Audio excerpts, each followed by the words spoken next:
smentare il furto ai danni di alcuni turisti, ma i borseggiatori per vendetta lo pestano e gli spruzzano in faccia spray urticante. 28enne barista aggredito a Venezia, il suo racconto e il video della violenza.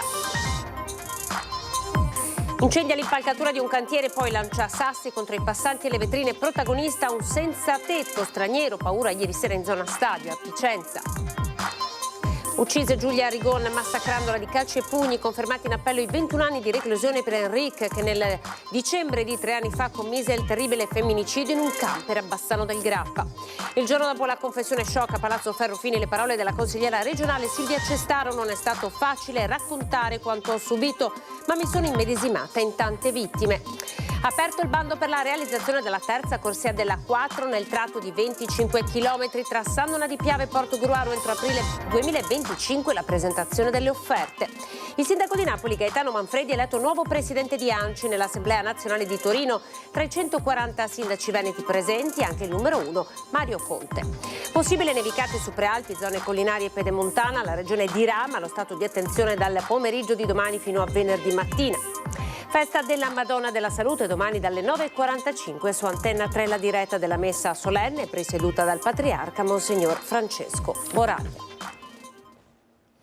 Il telegiornale del Veneto, buonasera, ben ritrovati subito a Venezia, dove un giovane barista è stato aggredito in mattinata proprio nel centro storico. Tentava di impedire un furto da parte di una banda di borseggiatori. Ascoltate che cosa è accaduto. Oggi stavo venendo a lavoro e come potete notare non sto bene perché ho sventato un borseggio e mi hanno aggredito i borseggiatori. Ore 11, una banda di borseggiatori composta da 3 donne e un uomo stava cercando di derubare dei turisti in Calle dei Fabbri, a 2 passi da Piazza San Marco. Saad, barista di 28 anni, ha avvisato una vittima che stava per subire un furto. È riuscito a sventare il loro piano, ma è stato picchiato con calci e pugni dall'uomo della banda. È stato seguito, gli hanno spruzzato lo spray peperoncino negli occhi e alla fine l'hanno riempito di pugni. Ora si trova in pronto soccorso per tutti gli accertamenti. Il 28enne ha deciso di sporgere denuncia ai carabinieri. Adesso ho parlato già con i carabinieri, aspetto che arrivi la lancia e mi faccio un referto per poter fare la denuncia. Chiunque tenti di impedire i furti nelle calli veneziane viene aggredito con violenza dai borseggiatori, con urla e sputi, senza lesinare la violenza. La situazione è divenuta insostenibile, denuncia il Comitato Cittadini Non Distratti rappresentato da Monica Poli. Continuano ad essere sempre più aggressivi nei confronti nostri, nei confronti di cittadini che avvisano quando vedono e nei confronti anche dei turisti che si accorgono. Di episodi così ce ne sono decine e decine. Siamo stufi, la gente è stufa. La banda che ha colpito in Calle dei Fabbri è composta dagli stessi malfattori visti un mese fa a San Tomà. Avevano aggredito un veneziano per aver impedito un loro furto. I cittadini, esausti, chiedono che i responsabili vengano arrestati e puniti con pene certe. Ci deve essere un cambio di legge. Ci deve essere qualcuno anche che indaghi su queste organizzazioni criminali. Non è possibile che questi siano liberi di fare tutto quello che vogliono. Tensioni anche a Vicenza, dove un senzatetto ha incendiato un'impalcatura di un cantiere, poi ha lanciato dei sassi contro passanti e vetrine. Vediamo. Scatenato, furioso, è il video shock girato poche ore fa, la sera scorsa, in Viale Trissino, a pochi metri dallo Stadio Menti di Vicenza.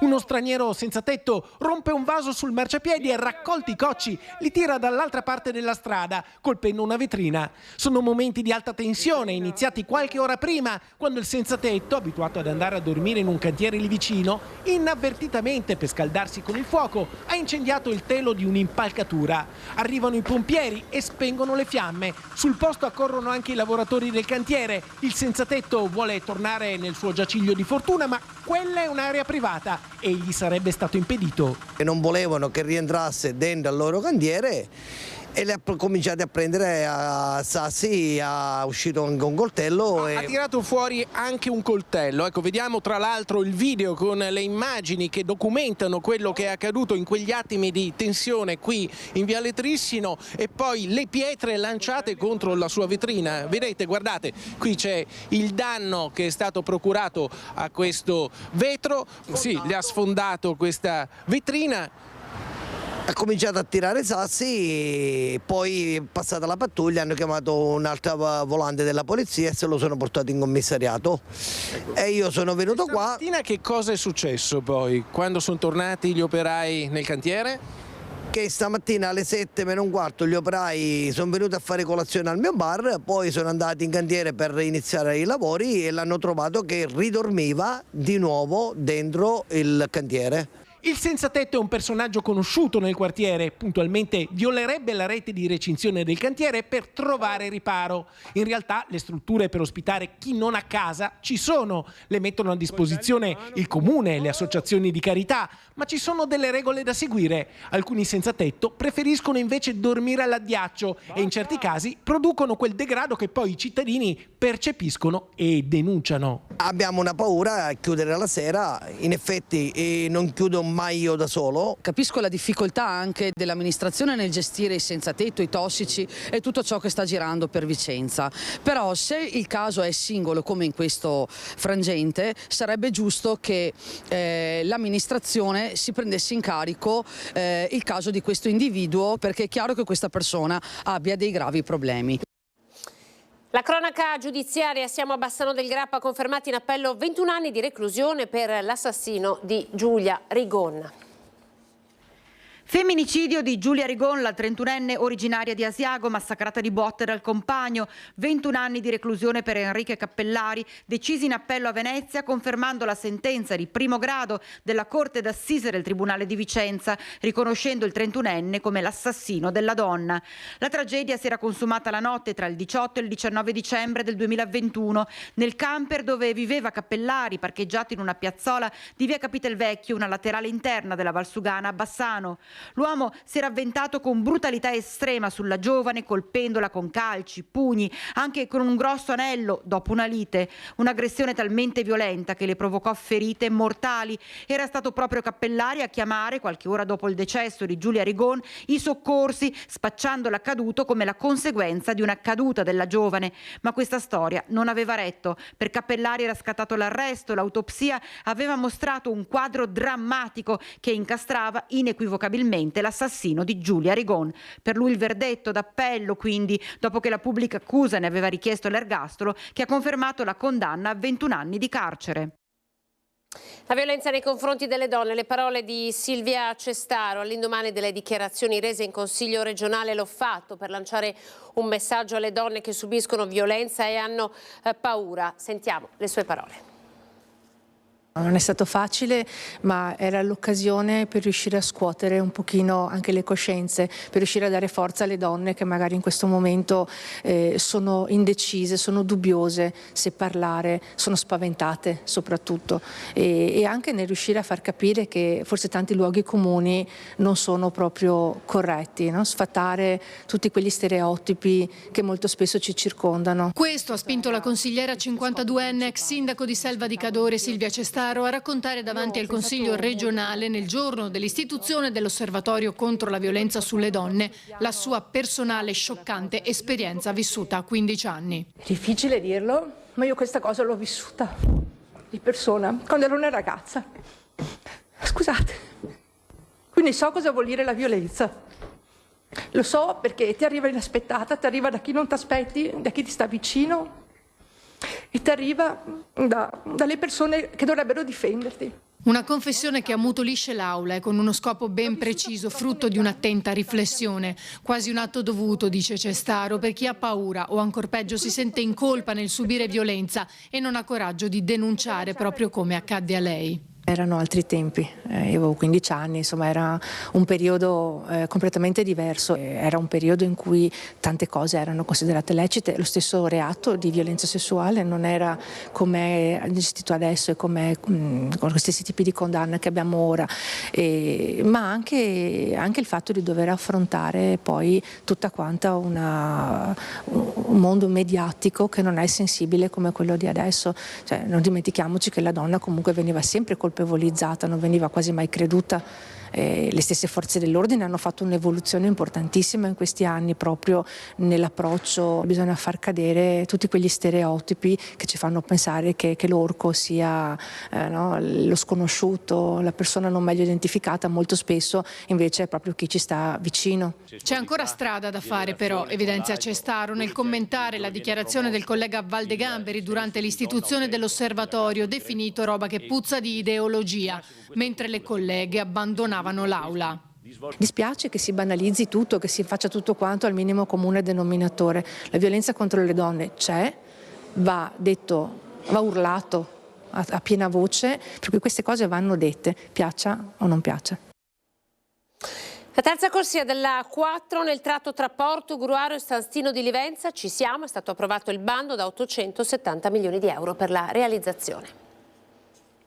1 aprile 2025 è fissata la scadenza per la presentazione delle offerte. Entro la fine del prossimo anno conclusione della procedura di gara e aggiudicazione, entro il 2026 al via il cantiere. Queste le tappe principali per la realizzazione della terza corsia della A4 lungo i 25 km tra Porto Gruaro e San Donà di Piave della rete di autostrade Alto Adriatico, comprendente anche la costruzione del nuovo svincolo e casello di San Stino di Livenza. Svolta storica per una delle arterie viarie più importanti in un tratto spesso purtroppo scenario anche di gravi incidenti. Approvato il bando con un quadro economico da 870 milioni di euro e lavori a base di gara da 588 milioni per un'opera che consentirà di completare il tratto a 3 corsie della A4 tra Quarto d'Altino e Palmanova, agganciando le direttrici del trasporto tra centro-est Europa e il nord Italia nell'asse del corridoio europeo 5. Lungo il tratto saranno ricostruiti 9 ponti su corsi d'acqua, tra cui i nuovi sui fiumi Malghere e Livenza, 12 sottopassi di viabilità e linee ferroviarie, 50 attraversamenti idraulici, ma saranno anche adeguate le rampe dello svincolo autostradale di Cessalto. L'ammodernamento di questo asse viario consente di migliorare l'aspetto legato alla sicurezza degli utenti della strada e creare un volano anche per le attività produttive del nord-est, spiega il commissario per l'emergenza dell'A4 e presidente della regione Friuli Venezia Giulia Massimiliano Fedriga. Soddisfazione anche dall'assessore alle infrastrutture del Veneto Elisa De Berti. L'approvazione del bando di gara posizionerà il Veneto quale nodo logistico fondamentale per il trasporto europeo, consolidando il ruolo di regione dinamica e attrattiva. L'investimento, spiega ancora la vicepresidente, darà un forte impulso all'economia del nostro territorio, creando nuovi posti di lavoro e favorendo lo sviluppo di imprese locali. Ci apprestiamo, spiega il presidente della concessionaria autostradale Marco Monaco, ad affrontare gli altri passi con l'obiettivo di accelerare il più possibile la realizzazione dell'infrastruttura, perché garantire il potenziamento di questa autostrada è un dovere etico nei confronti di tutti gli utenti. La tragedia nel cantiere edile a Refrontolo ha aperto un fascicolo con l'ipotesi di omicidio colposo.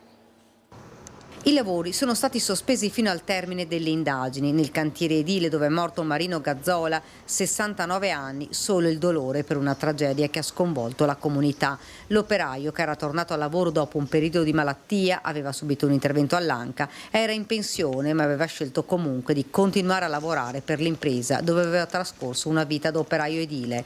Assunto con un contratto part-time dalla stessa ditta di Altivole. In procura è stato aperto un fascicolo. Per ora l'ipotesi di reato è quella di omicidio colposo, ma non ci sarebbero iscritti nel registro degli indagati. Si attendono gli esiti degli accertamenti effettuati dagli uomini dello Spisal di Montebelluna subito dopo la tragedia e dai carabinieri. Al vaglio degli investigatori sistemi di sicurezza, innanzitutto l'utilizzo dell'imbragatura che il 69enne sarebbe stato obbligato a dotarsi nel caso in cui il ponteggio non fosse stato dotato di parapetto. Il cantiere è stato sospeso in attesa che l'inchiesta arrivi a conclusione. Marino Gazzola è stato descritto da tutti come una persona attenta e soprattutto esperta. Ha lavorato per parecchi anni in questa impresa, a 69 anni credo abbia fatto sempre questo di mestiere, per cui immagino, suppongo, l'esperienza non gli mancasse, però di fatto l'incidente è capitato. Un incidente che non ha lasciato scampo a 69enne, un trauma cranico gravissimo. L'uomo è morto sul colpo dopo un volo di quasi 6 metri. La procura non sarebbe intenzionata a disporre l'esame autoptico. Il gravissimo incidente è avvenuto nel primo pomeriggio di martedì. Gli operai lavoravano in questo cantiere da prima dell'estate. Il progetto prevedeva la realizzazione di un B&B. Disperati i colleghi di lavoro e il titolare che hanno trovato il 69enne a terra senza vita. Marino Gazzora lascia nella disperazione la moglie Afra e 3 figlie. Sconvolta la comunità di Casale d'Altivolo, dove l'uomo viveva assieme alla famiglia. Siamo a Padova, la giornata di mobilitazione nazionale per medici, infermieri e dirigenti sanitari. A Padova lo stato di agitazione ha riguardato anche gli specializzandi che hanno fatto un flash mob davanti all'azienda ospedaliera. Da Padova la solidarietà dei medici specializzandi e i medici, dirigenti sanitari e infermieri che hanno aderito alla giornata di sciopero contro le risorse stanziate dalla manovra al comparto sanità ritenute inadeguate. Cercare di attirare l'attenzione mediatica su quelli che sono i problemi della formazione medico-specialistica in questo Paese. È un tema che non viene attenzionato da tutti gli ultimi governi. Quest'ultimo governo ha trovato uno spazio di manovra in finanziaria per un incremento delle borse del 5%, borse che però sono ferme dal 1999 e hanno totalmente perso il loro potere d'acquisto. Chiediamo quindi di essere ascoltati, chiediamo delle risposte reali, non delle risposte demagogiche che portino all'apertura di posti come soluzione per l'incremento e la risoluzione dei problemi della carenza di personale medico in questo momento in questo Paese. Per gli specializzandi il diritto allo sciopero non è previsto nel contratto di formazione, ma i padovani hanno voluto lo stesso esprimere il proprio stato di agitazione. La carenza di medici in realtà non c'è, diciamo i numeri come stanno, i medici in Italia ci sono, purtroppo non sembra una carenza ma in realtà non è un fatto, i dati ci dicono tutt'altro. C'è una carenza di riconoscimento, questo sì, mancano i medici, manca il riconoscimento a questi medici, manca il riconoscimento alle figure specialistiche, soprattutto di alcune branche. Abbiamo medici che non vogliono andare più a lavorare in pronto soccorso, che non vogliono più lavorare nei posti più complessi per via di una sicurezza sul lavoro che ormai è minima e scarsa ed un riconoscimento economico che di fatto è praticamente assente, non abbiamo più di che vivere in alcuni casi, in alcune città è difficile anche arrivare a fine mese. A livello nazionale l'adesione allo sciopero dei sanitari è stata alta, quasi l'85%, con oltre 1 milione di prestazioni a rischio in tutto il Paese. Il problema riguarda il sistema sanitario nazionale, riguarda i nostri pazienti che quando hanno un bisogno di salute serio allora poi dopo nascono i problemi. Gli specializzanti sono il nostro futuro. Costa 200.000 euro la formazione di uno specializzando, per poi dopo magari non trovare possibilità nel sistema sanitario nazionale perché sono poco valorizzati, non solo nello stipendio, ma anche nella qualità di vita, per cui poi dopo vanno all'estero oppure vanno nelle strutture private e questo è inconcepibile perché noi le tasse le paghiamo sul sistema sanitario nazionale e quindi abbiamo diritto a un sistema di salute pubblico, efficiente ed efficace. Il sindaco di Napoli Gaetano Manfredi, eletto all'unanimità nuovo presidente nazionale di ANCI all'assemblea a Torino. C'erano i primi cittadini di tutta Italia, tra questi 140 sindaci veneti, il presidente di ANCI Veneto e sindaco di Treviso, Mario Conte. Siamo qui alla 41esima assemblea nazionale ANCI a Torino, dove è stato da poco eletto il nuovo presidente Gaetano Manfredi, sindaco di Napoli, al quale va l'augurio da parte mia, da parte dei 31 delegati del Veneto e da parte dei 140 sindaci veneti presenti all'assemblea e dei 560 sindaci che rappresento. Ovviamente col sindaco di Napoli abbiamo già cominciato ad interloquire su tanti temi, a partire da una questione per noi molto importante che è l'autonomia o comunque la questione settentrionale. Il sindaco di Napoli, il sindaco di Treviso può essere che abbiano anche delle visioni diverse, però porteremo dei numeri concreti e soprattutto delle proposte che si pongono come unico obiettivo quello di migliorare la qualità di vita delle nostre comunità e del nostro Paese. Però oggi è tempo di elezioni e quindi davvero al sindaco di Napoli va tutto il sostegno di ANCI Veneto, un grande in bocca al lupo per il futuro, con i sindaci veneti che saranno pronti a collaborare per migliorare le condizioni amministrative e di vita delle nostre comunità. Topi e finestre che cadono, domani sciopero degli studenti del Meucci Fanoli, siamo a Cittadella. Pannelli che cadono dalle tettoie, topi morti eppure vivi nei bagni. È una lunga lista quella preparata dagli studenti dell'Istituto Superiore Antonio Meucci e del Liceo Artistico Michele Fanoli di Cittadella, che hanno messo nero su bianco i vari episodi di degrado che riguardano il plesso scolastico e hanno indetto per domani uno sciopero per chiedere una scuola più sicura. Problemi che si sono accumulati nel tempo e che non sono mai stati risolti. I bagni sono spesso inagibili, lo scarico non funziona, manca la carta igienica e il sapone. Alcune classi sono al freddo. Al Meucci alcune aule addirittura non hanno la luce, le finestre sono inagibili. A questo si aggiungono tapparelle rotte e infiltrazioni d'acqua. Una situazione insostenibile per gli studenti che hanno portato la questione in consiglio d'istituto e poi hanno deciso di scioperare. La competenza dell'edificio scolastico superiore della provincia, che ha già stanziato dei fondi per dei lavori di adeguamento sismico.